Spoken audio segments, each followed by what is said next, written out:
अस्सलाम वालेकुम दोस्तों, मेरा नाम है लियो वैसे हमेशा की तरह मौजूद है राउत और आप देख रहे हैं जी इस वक्त हमारा शो, क्योंकि इसको देखना तो बनता है। दोस्तों आप लोग से बात करने जा रहे हैं, बात करेंगे जी आज आपके साथ टॉप न्यूज का सेगमेंट आपसे शेयर करेंगे। नंबर 1 पे आप लोग से बात करने जा रहे हैं, जो हमारे पास अपडेट आ रही है वो आ रही है इंडिया और श्रीलंका को लेकर। कमाल किस्म की इंडिया ने जो डोमिनेशन दिखाई है इन श्रीलंका।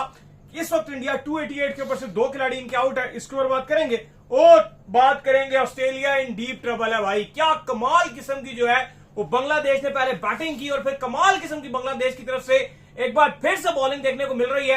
क्या स्टोरी आ रही है वो भी आप लोग से शेयर करेंगे। तो अगर आप हमारे चैनल पर पहली बार आए चैनल को अभी सब्सक्राइब करें, साथ ही के पहले बात का आगाज करते हैं नंबर खबर के साथ जो हमारे पास आ रही है। तो दाऊद साहब इस वक्त जो नंबर खबर आ रही है वो आ रही है इंडिया और श्रीलंका के हवाले से। तो भाईजान 288 रन जो है इंडिया ने बोर्ड के ऊपर लगा दिया है। केएल राहुल ने 77 रन बनाए, देवदत्त पाटिकल 131 रन देवदत्त पाटिकल ने बनाए। कमाल किस्म की इनिंग जो है दाऊद साहब इन दोनों की तरफ से देखने को मिली। नहीं भाई, देवदत्त पाटिकल तो छा गए हैं। प्रैक्टिस मैच में भी इसने 100 बनाया था, बेहतरीन परफॉर्म किया था और उसके बाद अपनी पहली 100 बना डाली। कमाल किस्म की आज बैटिंग देखने को मिली हमें देवदत्त पाटिकल का। 131 रन, नॉट आउट, 1 छक्का, 12 चौके प्लस 75 के स्ट्राइक रेट से बैटिंग कर रहे थे, 70 प्लस के स्ट्राइक रेट से बैटिंग कर रहे थे। ये बड़ी पॉजिटिव चीज थी। और एक इंडिया 288 रन का एक बहुत बड़ा स्कोर बनाने में, गोल के पहले टेस्ट में बनाने में कामयाब रहा है। जो पहला दिन था, केएल राहुल को बड़ा क्रेडिट जाएगा। अगर आप बात करें, मैं हमेशा से बात करता हूं कि केएल राहुल बहुत अंडररेट रहते हैं। हम विराट कोहली, रोहित शर्मा इनको एक अलग क्लास में रखते हैं, लेकिन केएल राहुल अगर आप देखो तो टेस्ट भी खेल रहे हैं, ओडीआई भी खेल रहे हैं। T20 में इंडिया इनको T20 में जगह नहीं देता, लेकिन आईपीएल में आप देख लो, इस बार भी आईपीएल का सबसे ज्यादा इंडिविजुअल स्कोर अगर किसी एक इनिंग का था तो वो इनका था, जिन्होंने 150 भी बना डाला था। मतलब केएल राहुल तीनों फॉर्मेट का एक ऐसा शानदार खिलाड़ी है। और भाई रेड बॉल में और ओडीआई में तो जिस तरह से इंडिया के लिए सर्व कर रहा है वो कमाल कर रहा है। 77 रन बनाए थे, 9 चौके, 1 छक्का मारा। अनफॉर्चुनेट था कि रिटायर्ड हर्ट होना पड़ा, चोट लग गई और उसके बाद वो चले गए। I am sure, I hope के कल वो दोबारा बैटिंग के लिए आएंगे अगर जरूरत पड़ी। वैसे तो इंडिया काफी स्टेबल पोजीशन में नजर आ रहा है, पंत भी बड़े अग्रेसिव मूड पे नजर आ रहे थे।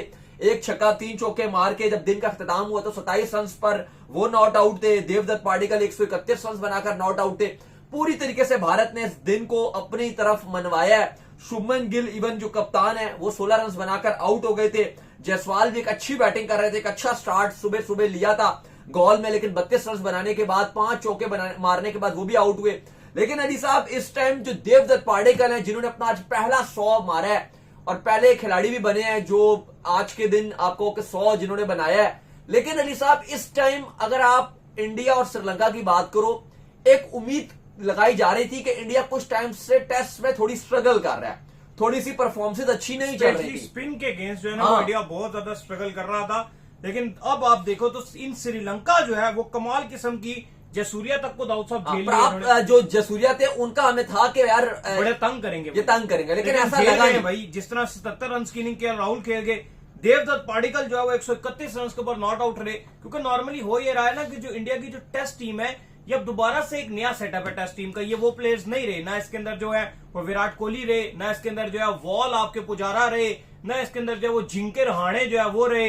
रोहित शर्मा तो वैसे ही जो इससे जा चुके थे। तो बहुत सारे ऐसे बैट्समैन थे जो टॉप कैटेगरी के इनके टेस्ट के बैट्समैन थे, वो अब चले गए हैं। ये नई लॉट है सारी। अगर आप बात करें देवदत्त पाटिकल की, कितने टेस्ट मैच उन्होंने खेले हैं। जायसवाल को भी इन्होंने, ठीक है जायसवाल को भी जो है वो उसको भी आप नया ही कंसीडर कर सकते हैं। ठीक है थोड़ा टाइम हो गया इनको खेलते हुए, लेकिन उस तरह का मेच्योरिटी तो नहीं है जो विराट कोहली टाइप के प्लेयर्स रहाणे थे। तो ये आप देखिए इंडिया की भी अगर आप टेस्ट टीम बात करते हो तो ऑलमोस्ट पूरी नहीं हुआ। अगर आप 1-2 खिलाड़ियों की बात करते हो, केएल राहुल आपको नजर आते हैं, या चलो आप पंत को आप कह दोगे कि वो थोड़े सीनियर खिलाड़ी हैं। बॉलिंग तक में आप देखो इतनी तब्दीलियां हो गई हैं। सिराज के अलावा देखो कौन है, कृष्णा, इवन कुलदीप को भी आप मानव है, ये कुलदीप को भी आप कहां टेस्ट खिलाते थे। कुलदीप को भी आपने टेस्ट मैचेस थोड़ी खिलाए हैं, आप अश्विन के साथ जाते थे। जो मैच्योर प्लेयर इसके अंदर जो मौजूद है ना, जो मतलब टेस्ट के काफी टाइम से साथ है, वो केएल राहुल है, गिल है, पंत और जडेजा है। बस यही है। और कौन है? सिराज है। हाँ, और कौन है? इनके अलावा तो आपके पास कोई जो मैच्योर प्लेयर उस समय मौजूद है। बैटिंग तो अगर आप देखो तो पूरी, अगर आप देखो तो नहीं चल रही है। चाहे आप देवदत्त पाटिकल की बात कर लो, चाहे आप जायसवाल की बात कर लो, फिर अगर आप ध्रुव जुरैल की बात कर लो, उनको भी उतना टाइम नहीं हुआ। इवन मैं पर्सनली चाहता था कि सरफराज खान को आज इंडिया को खिलाना चाहिए था। ध्रुव जुरैल की जगह बेशक आप खिलाते। जिस तरह का पिच है, कंडीशन है, श्रीलंका सूट करता है सरफराज खान को, क्योंकि उनकी जिस तरह की, अगर आप देखो जिस तरह से इंडिया में उन्होंने रांची में परफॉर्मेंस दिखाई है, उनको साई सुदर्शन की जगह स्क्वाड में भी डाला है। आई थिंक सरफराज डिजर्व करते थे 11 में खेलना, लेकिन बहरहाल गौतम गंभीर वैसे ही उनको पहले भी उन्होंने ड्रॉप किया हुआ था, वो उतना उनको शायद लाइक नहीं करते और लग रहा था कि उनको 11 में मुश्किल ही जगह मिले और वही हुआ। लेकिन अली साहब इस टाइम 288 रन बना दिया इंडिया ने, 2 खिलाड़ी आउट हैं, पूरी तरीके से इंडिया इस टेस्ट मैच में डोमिनेट कर रहा है। और होता भी है कि जब आप 500 तक बनाओगे, जाहिर है नजर आ रहा है कि आगे आने वाले बल्लेबाजों में है जडेजा है, अभी तो देवदत्त पाटिकल लंबा खेलने के मूड में नजर आ रहे हैं, पंत पता नहीं क्या करते हैं यहां से, पंत का तो पता नहीं चलता, तेज भी खेलना शुरू हो जाए तो कितना रन बना देंगे। लेकिन जडेजा और ध्रुव जुरैल 2 मैच्योर बल्लेबाजों ने भी आना ही है, तो ना करके भी ऐसा लग रहा है कि इंडिया 450 को तो क्रॉस करेगा ही करेगा। और अगर आप 450 पौने 500 इतना स्कोर बोर्ड पे लगाकर श्रीलंका को दावत दोगे बैटिंग के लिए, तो मुझे लगता है आसान नहीं होगा। ऑलरेडी श्रीलंका के लिए बड़ा एक ड्रीम ही रह गया कि इंडिया को टेस्ट में हराना, क्योंकि 18 साल गुजर गए, सीरीज नहीं जीते, 18 साल गुजर गए।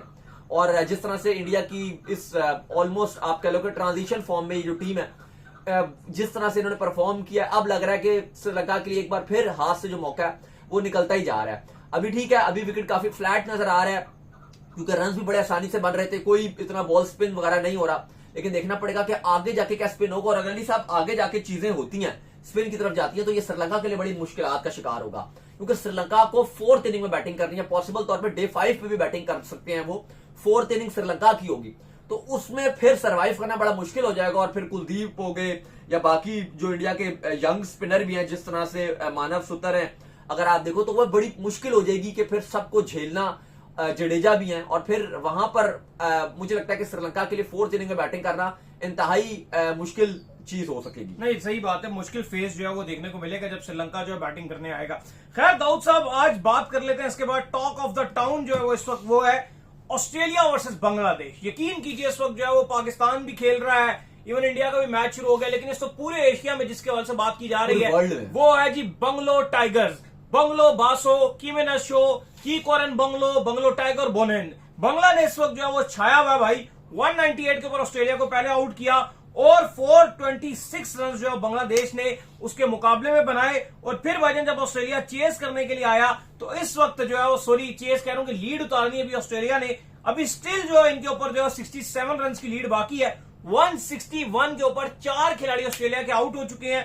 अगर यहां से जो है कैमरन ग्रीन और एलेक्स कैरे ने ये ना संभाला और यहां से इसको ना उठाकर जो है लंबे टारगेट पर लेकर गए, तो ऐसा लग रहा है कि कल के दिन ही ऑस्ट्रेलिया इस टेस्ट मैच में शिकस्त खा सकता है। और ये बांग्लादेश के लिए मेरा यह मानना है कि डिकेड में उन्होंने इतनी बड़ी फतह हासिल नहीं की होगी जितनी बड़ी जीत दाऊद साहब ये बांग्लादेश के लिए हो सकती है। नहीं, डिकेड नहीं, मेरे ख्याल से तो ऑल टाइम है ये। अगर बांग्लादेश जो करने के लिए जा रहा है वो ऑल टाइम, बांग्लादेश की क्रिकेट टीम जब से बनी है ये बांग्लादेश की सबसे बड़ी जीत दर्ज होगी किसी भी इवेंट में, चाहे जब से उन्होंने क्रिकेट खेली है, किसी भी फॉर्मेट में उन्होंने क्रिकेट खेली है, इससे बड़ी जीत नहीं होगी। क्योंकि अगर आप डेकेड्स की बात करते हो तो 20th पूरा जो ये 2000 वाली एरा चल रही है, हम मैच ड्रॉ भी नहीं कर सके ऑस्ट्रेलिया में, जीतना तो छोड़ो, और हमने कितने दौरे किए ऑस्ट्रेलिया ने। और बांग्लादेश का ये 23 साल के बाद पहला टेस्ट मैच है ऑस्ट्रेलिया सरजमीन में, जहां पे तंजीद हसन ने 100 बनाया था। और इस टाइम ऑस्ट्रेलिया के ऊपर न सिर्फ हार के काले बादल मंडला रहे हैं, बल्कि इनिंग की शिकस्त के भी काले बादल मंडला रहे हैं। 67 रन बनाना है, अभी 67 बनाओगे तो बचोगे इनिंग की शिकस्त से, और फिर ऊपर बनाओगे तो बांग्लादेश के लिए टारगेट बनेगा। अगर आप 66 रन पर ऑल आउट हो गए, ठीक है, अगर मजीद कैसे अगर एलेक्स कैरे और कैमरन ग्रीन आ रहे हैं सुबह, अगर पहले 10-15 मिनट में दोनों चले गए तो खत्म ना, फिर आगे तो कोई भी नहीं है बैटिंग के लिए, एक वेबस्टर है खाली, बाकी तो फिर बोलर्स ने आना है, स्टार, कमिंग्स और बाकी जिसमें भी हैजलवुड, लियोन, तो फिर यू कोलैप्स होता है। और आपको जब पता भी होगा मेरे हाथ से मैच निकल गया, तो फिर यू होता है कोलैप्स, और पूरी एक इनिंग की शिकस्त भी ऑस्ट्रेलिया के ऊपर मंडला रही है। लेकिन भाई बांग्लादेश ने तो कमाल कर दिया। जब बांग्लादेश आज का दिन का आगाज दोबारा से किया, तो बांग्लादेश से कल ही मैं बात कर रहा था कि अगर 400 बांग्लादेश बोर्ड पे एटलीस्ट लगा दे तो मजा आ जाएगा। और बांग्लादेश की तरफ से मेहदी ने और बाकी जो टेल थी उसने कर करा के 426 तक स्कोर को ले गए, और ये बहुत बड़ा टोटल था। और जब ऑस्ट्रेलिया बैटिंग करने के लिए आया तो ट्रेविस हेड और वेदरल्ड जो है उनको एकदम से हसन महमूद ने पवेलियन भेजा, जो वेदरल्ड ने उनको तो बोल्ड ही कर दिया। फिर उसके बाद बिल्कुल, और ट्रेविस हेड को तो बन्नी बना के रखा है भाई, समझ ही नहीं आ रहा कि करना क्या है। ट्रेविस हेड जो इंडिया के पीछे पड़ जाते थे, बिल्कुल आप ठीक बात कर रहे थे, इंडिया श्रीलंका का भी मैच चल रहा है, पाकिस्तान का प्रैक्टिस मैच भी चल रहा है, कोई लेकिन मजा ही नहीं आ रहा। मजा सिर्फ जो आ रहा है देखने का वो सिर्फ बांग्लादेश और ऑस्ट्रेलिया का मैच देखने को आ रहा है। और भाई उसके बाद हमने देखा किस लेवल की परफॉर्मेंसेस देखने को मिली है। बांग्लादेश की तरफ से थोड़ा सा ऑस्ट्रेलिया रन बनाता था, थोड़ा सा स्टेबल होने की कोशिश करता था, 7 ही विकेट मिल जाती थी। और सबसे बड़ी जो विकेट थी स्टीवन स्मिथ की, और बड़े मजे का सीन था कि जब स्मिथ का एक हल्का सा एज लगा और एकदम से अभी अंपायर ने आउट भी नहीं दिया और बांग्लादेशी खिलाड़ियों ने सेलिब्रेशन कर दी, तो साथ ही जो स्टीवन स्मिथ है उन्होंने रिव्यू ले लिया। अभी अंपायर ने आउट भी नहीं दिया, लेकिन फिर बाद में अंपायर ने आउट भी दे दिया। तो ये चैनल जो उनका है जो कवरेज दे रहा है उसने एक मीम भी डाली हुई थी कि सबसे फास्टेस्ट रिव्यू डीआरएस का जो रिव्यू है ये एवर लिया स्टीवन स्मिथ ने। लेकिन अली साहब उसके बाद भी स्टीवन स्मिथ जो है उस टाइम तो सरवाइव कर गए, लेकिन बाद में मेहदी के हाथों जो है वो उन्होंने कैच अपने ही बॉल पे कैच करके उनको पवेलियन भेजा। कैमरन ग्रीन और एलेक्स कैरे थोड़ा सा बड़ा अच्छा जो है ये ताजुल ने बोल्ड किया। हाँ, ये इस टाइम मौजूद है, कहीं ना कहीं आपको थोड़ा सा स्टेबल जरूर हुआ है। कैमरन ग्रीन बिल्कुल फॉर्म नहीं चल रही थी, 161 पे 4 है, लेकिन कल ऑस्ट्रेलिया को बहुत ही मोजेजाती मैरेकल इनिंग खेलने की जरूरत है। मतलब ऑस्ट्रेलिया को वो ऑस्ट्रेलियन माइंडसेट वाली इनिंग खेलने की जरूरत है, जो कि अक्सर इनमें होता है ना कि ये कभी हार नहीं मानते हैं, लगे रहते हैं आखिरी दम तक। तो ये देखना पड़ेगा कि पैट कमिंस हो गए या पिछले वाले जो प्लेयर्स हैं उनके लिए क्या करते हैं, क्योंकि मेरा ये मानना है कि अगर बांग्लादेश को 200 का भी यहाँ से टारगेट मिल गया ना, मतलब कि ऑस्ट्रेलिया जो है 267 रन मजीद और यहाँ से कर लेता है, बांग्लादेश जीतता नहीं है फिर, क्योंकि बड़ा मुश्किल हो जाएगा। नहीं, अगर यही बात है कि अगर ऑस्ट्रेलिया ने यहाँ पे 250 का टारगेट सेट करके दे दिया और जीतता फिर चीजें खराब हो जाएंगी। लेकिन अभी उम्मीद की जा रही है कि बांग्लादेश अभी अपर हैंड पे है, अभी बांग्लादेश यहां से ऑस्ट्रेलिया को पकड़ता है तो चीजें बड़ी बेहतर होंगी। लेकिन बहुत ही टेस्ट क्रिकेट अपने बेस्ट पर जा रहा है। किसी ने भी नहीं सोचा था कि बांग्लादेश इतनी शानदार क्रिकेट खेलेगा, और स्पेशली हसन महमूद, जिनको कभी कहा जाता है कि वो मिनी ग्लेन मैगरा बने हुए हैं, कभी वो हल्के से मोहम्मद आसिफ का टच देते हैं, कभी वो कुछ अलग ही लेवल की बॉलिंग कर रहे हैं, लेकिन इस टाइम बांग्लादेश छाया हुआ है। और बांग्लादेश ने अभी तक 3 दिन हुए और तीनों दिन में बांग्लादेश ने पूरी तरीके से ऑस्ट्रेलिया के ऊपर डोमिनेट किया। और मजे की बात यह कि ऑस्ट्रेलिया ने अपना फुल स्ट्रेंथ स्क्वाड खिलाया था, बिल्कुल प्लेइंग 11 में एक भी आप कहो कि प्लेयर को ऐसे वैसे नहीं डाला, फुल स्ट्रेंथ टीम, सारे सीनियर प्लेयर्स डाले थे। ये बांग्लादेश अगर कल ये जीता है, जाहिर है कल इस मैच का लग रहा है कि नतीजा आ जाएगा, तकरीबन 95% चांस यही है कि कल इस मैच का नतीजा आना है, और उम्मीद यही नजर आ रही है कि बांग्लादेश इस टेस्ट मैच को जीतेगा, तो बहुत ही मजा आएगा। तो चलिए उम्मीद करते हैं आज हमारे शो आपका पसंद, वीडियो को लाइक कीजिए, हमारे चैनल को सब्सक्राइब कीजिए, साथ ही बेल आइकन को बजाइए। एक और काम कर लीजिए, हमारे फेस पेज को फॉलो कीजिए, लिंक डिस्क्रिप्शन में। अल्लाह हाफिज, बाय बाय।